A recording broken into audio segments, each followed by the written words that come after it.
Greetings all, Ferrari Man 601 here. Welcome back to a Formula One video. Yeah, it's been quite a long time since we have actually talked about real-world Formula One here on the channel, but we are doing that here today, and why are we doing that? Well, we are on the eve of the start of the 2022 Formula One World Championship. Bahrain is playing host to the season opener this time around, and, well, I've got to say, if it can't be Albert Park, the traditional starting venue for the World Championship, then I guess Bahrain is a decent stand-in. It has held the opening round of the season in the past, and well, it's a fine venue as far as I'm concerned. Not one of my favorite tracks, but at the same time, it is now, as much as I really don't like to say it, it is a stalwart of the calendar, first having held a Grand Prix in 2004, and Michael Schumacher did take a victory for Ferrari in 2004 in the inaugural Bahrain Grand Prix.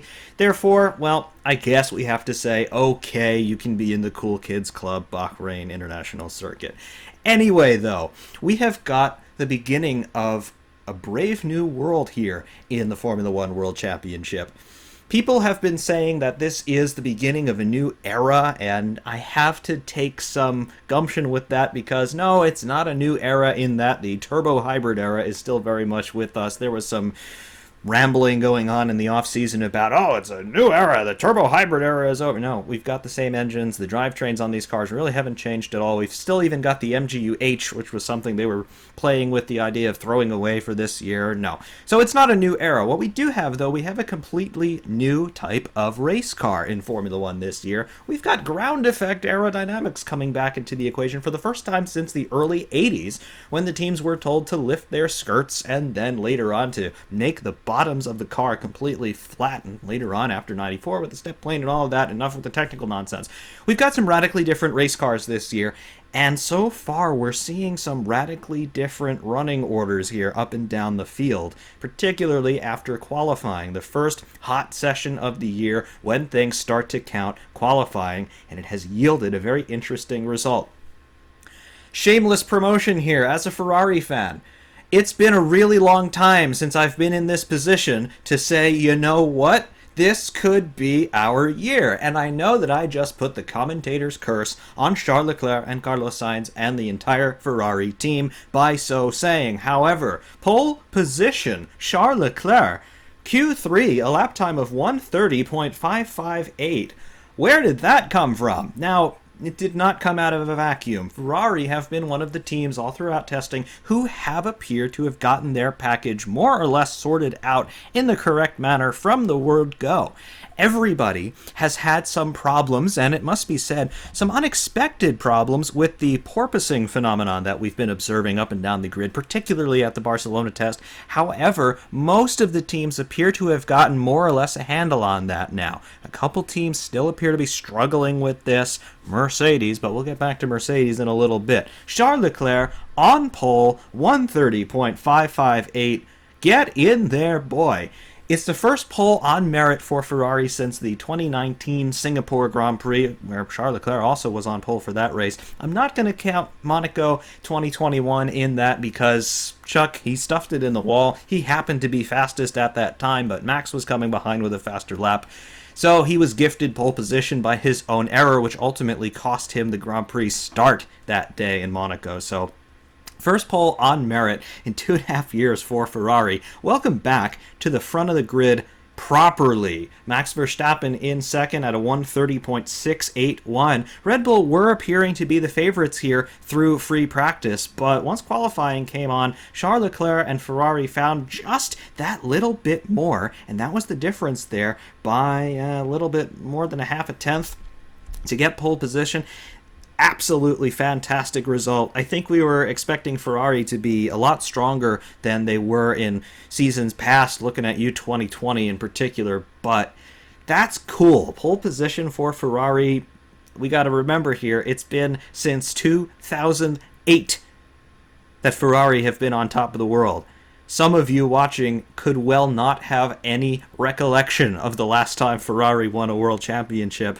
That's how long ago 2008 was, making myself feel a bit old there, but wow! I don't want to speak too early, but this is extremely encouraging stuff. Welcome back, Ferrari. Carlos Sainz in P3 with a 1:30.687, just 6 thousandths of a second behind Max Verstappen there in qualifying. So they line up on the grid there behind each other. Real cool. Sergio Perez in fourth place in the second Red Bull 130.921, so a bit off of his teammate. Perez really has been on the back foot so far this weekend. Not entirely sure what that is. I don't know if he's having some more difficulty than Verstappen in adapting to the new car, or if Red Bull are still trying to gather some more data on some components that they're not willing to put on Verstappen's car in terms of getting a little bit more test mileage in. I don't know what the story is there. Carlos Sainz in a similar position to Perez in terms of being behind his teammate all weekend. Sainz has been very forthright and open about the struggles that he has had.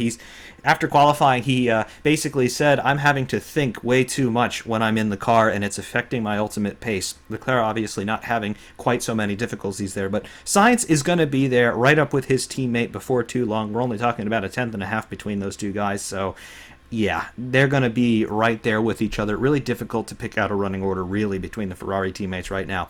The big bombshell, though, Lewis Hamilton, P5 in Q3, 131.238.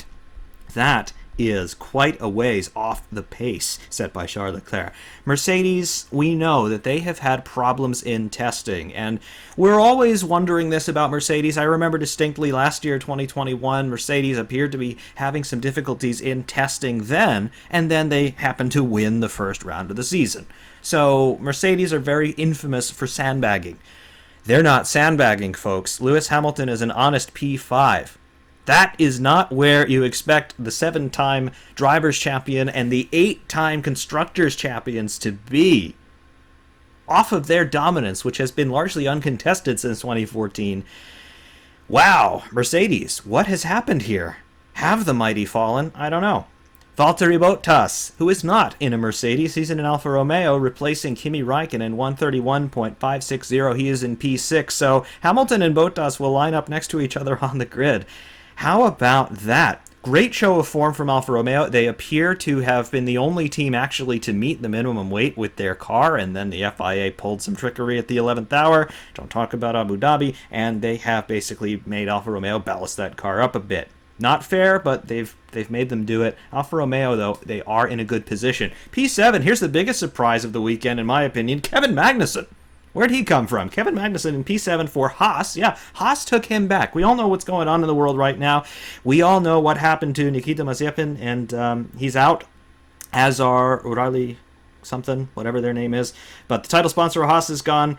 Mazepin is gone. Magnussen is back, and he's in P7. Good job, Kevin. Fernando Alonso in P8 for the Alpine team, 132.195. How about that? Not too bad. We've been seeing some difficulties with Alpine. They're dealing with the porpoising problem a little bit, but they're also dealing with some integrity of their bodywork. Ocon lost a big section of side pod on Friday. That was cool. That just flew off down the start-finish straight. We got to see the interior packaging on that car at the very least. Real cool to see that. Lots of empty space in that car, apparently. Just looking for airflow and heat dissipation, I would guess. But behind Alonso in P9 is George Russell.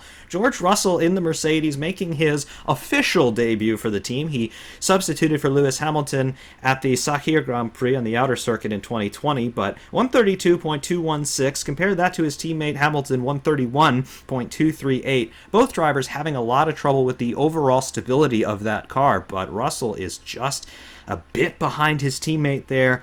Brand new car for both of them, brand new team for George, and, well, he's having some acclimatization problems perhaps. Rounding out the Q3 runners, Pierre Gasly in P10. The AlphaTauri looks good, folks. They're also dealing with some more porpoising issues. Ferrari also dealing with that. Seeing it perhaps a little bit more starkly on the ATs, but Gasly is happy with that car. 132.338 for the final finisher in Q3. I like that. Pierre Gasly is going to be somebody to watch this season, too. Q2 runners, Esteban Ocon in P11 in the second Alpine at a 31.782. Not Michael Schumacher, Mick Schumacher in P12 in the second Haas, 131.998. I thought he did a good job. I was just watching him particularly throughout this weekend so far. I've got to say he's doing a good job. He's had a lot put on him because he is now de facto team leader at Haas. He's had that year with the team.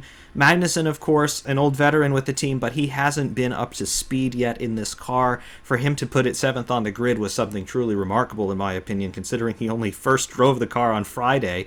Meanwhile, Mick, he has been driving this car all the way through testing, so he knows the car better, and he knows the team better in terms of how it actually appears right now, but you know, he's obviously not going to be too satisfied with that performance. I think he's doing a fine job, P12 for Mick Schumacher. Lando Norris in the first of the McLarens in P13. What happened, McLaren? They looked okay in testing. They didn't set the world alight, but at the same time, they, to me, appeared to be the most put-together car. Their car appeared to be the most stable. They effectively had zero porpoising issues, even at Barcelona. And when they were running in the wet, just seeing the vortices, how the water is thrown out from behind the front wheels, and you can see how they're using this vortex sheet to seal the floor, basically making skirts out of airflow. The McLaren appeared to be doing that better than anybody else, and it's been showing in the overall attitude of the car. It's not oscillating up and down through the bumps and that porpoising motion nearly as much, if at all, as the other teams. And McLaren, all in all, they look pretty strong, but for whatever reason today in Bahrain, they just fell off the world a little bit. P13 for Lando Norris. A good story immediately behind him, though, in P14, Alexander Albon making his return to Formula 1 and his debut with the Williams team. 132.664 for the Thai British, and, well, not too bad. Williams are having problems. Williams have been in a very stark and difficult transitional period going back through 2020 with selling the team and the big change of ownership going on. The Williams name officially has nothing to do with the Williams team any longer, but they're doing all right. 2021, they showed some flashes of improvement, particularly in Belgium, when we had George Russell put it in second place on the grid in qualifying, and that turned into second place in the race because there was really no race in Belgium, 2 laps behind a safety car with no overtaking. But, you know, Alex is going to be pretty satisfied with that, I would say. The car is not really good. To me, it doesn't appear to be awful. It does have some stability issues. You see it fishtailing around a lot through some of the medium speed corners, but Albon is doing well. And he's starting to mesh with that team already, I can see. And P14 in qualifying, that's pretty good. Guan Yu Zhou in P15, the first Chinese driver to make a Grand Prix start. He'll fill out that box in the stats book tomorrow. In the second Alfa Romeo there, 133.543, the last Q2 finisher. He's had a quiet weekend. He's just trying to figure out which way is up in this brave new world of Formula One, and hopefully he'll be doing some good things in that Alfa Romeo this year. Be watching him with great interest. First of the Q1 finishers, though, Yuki Tsunoda in the second Alfa Tauri, 132.750. Well, he's not where he should be. His teammate is in P10. He really should be in P9 or P11, but that's where he is in 16th, just having some teething issues, I guess, in the second AT. P17 for Aston Martin. Another surprise this weekend. Nico Hülkenberg, the super sub, has returned to Formula 1. This is a guy who really has had no experience with these cars. Sebastian Vettel, of course, normally occupies that seat, but he is unable to race this weekend due to illness. So, Hülkenberg, the super sub, 132.777 in Q1. What can you say? It's brand new to him. He wasn't even expecting to be traveling to Bahrain, much less driving, so fair effort for the German. P18, though, probably the worst story of this weekend. Daniel Ricciardo. P18 in the second McLaren, 132.945. What happened to McLaren in total? But really, what happened to Daniel? His teammate, Lando Norris, is 13th, so not setting the world on fire up there either. But Ricciardo, how are you so far behind? This is your second year now with the team. You won the Italian Grand Prix last year. What's going on, Daniel? You got to figure that out, because the car is better than that. Not much better than that, it would appear, but it is better than that, and you need to figure yourself out. P19, Lance Stroll in the second Aston Martin, 133.032. The Aston Martin's obviously having some pace deficits at the moment. Not entirely sure what's causing that, but haven't really seen too much of them on TV. They've just been quietly getting on with the program and just figuring out what's going on with that race car. Rounding out our qualifiers, P20, Nicholas Latifi in the second Williams, 133.634. He's a good chunk off the pace, even from Lance Stroll. He's 0.6 off of Lance Stroll, and he is 3.5 seconds behind Charles Leclerc in pole position there. So That's the field spread. We're looking at 3 to 3.5 seconds so far, at least around here at Bahrain. I would expect this to be more or less unchanged in the first couple of rounds of the championship, simply because the teams won't have a chance to return to base. But once we start to see the season get underway, and particularly when we get into the European rounds, which is more home turf for these guys, you're going to start to see the running order change up. And that brings me to the overall overarching point in this. What are we going to see this year? At this point, it's impossible to predict. Cars of this type ran for the first time in anger on Friday, March 18th. Nobody has run a car like this before. Nobody has raced a car like this before, and they won't do so until the lights go out in Bahrain on March 20th, which will be later on today by the time you're listening to this. So, what can we expect? I would say the only thing that we could expect for sure would be the unexpected, because we knew that Ferrari, for example, were doing good in testing. They really showed that they got their team organized. They've got a car which is a radical departure from what we were expecting them to do. I had expected them to be reasonably conservative with this design and development incrementally over the course of the season, but that's not what they've done. They've gone for crazy side pods with these deep dish pizza things in them, and they've made pole position. Is that going to stand? We have no idea. What's the running order going to be tomorrow after the Grand Prix? We have no idea. Are we going to see a Ferrari victory? I don't know.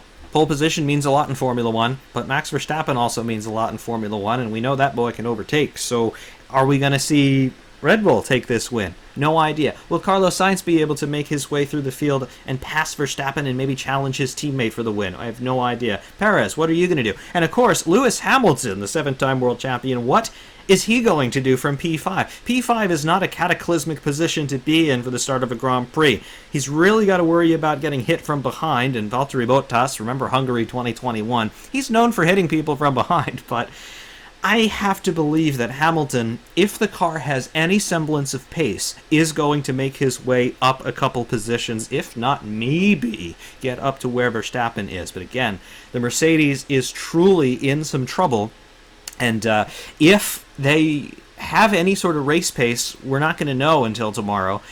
If they are having fundamental chassis issues in terms of stability, though, I have to believe that tire deg is going to be a big deal to these guys. And if they're having so much trouble, if you take a look at the onboards of Hamilton and Russell breaking into turn 1 at the start of the lap, both guys are having so much trouble getting the car stopped and turned into the apex, and that's on brand new soft tires.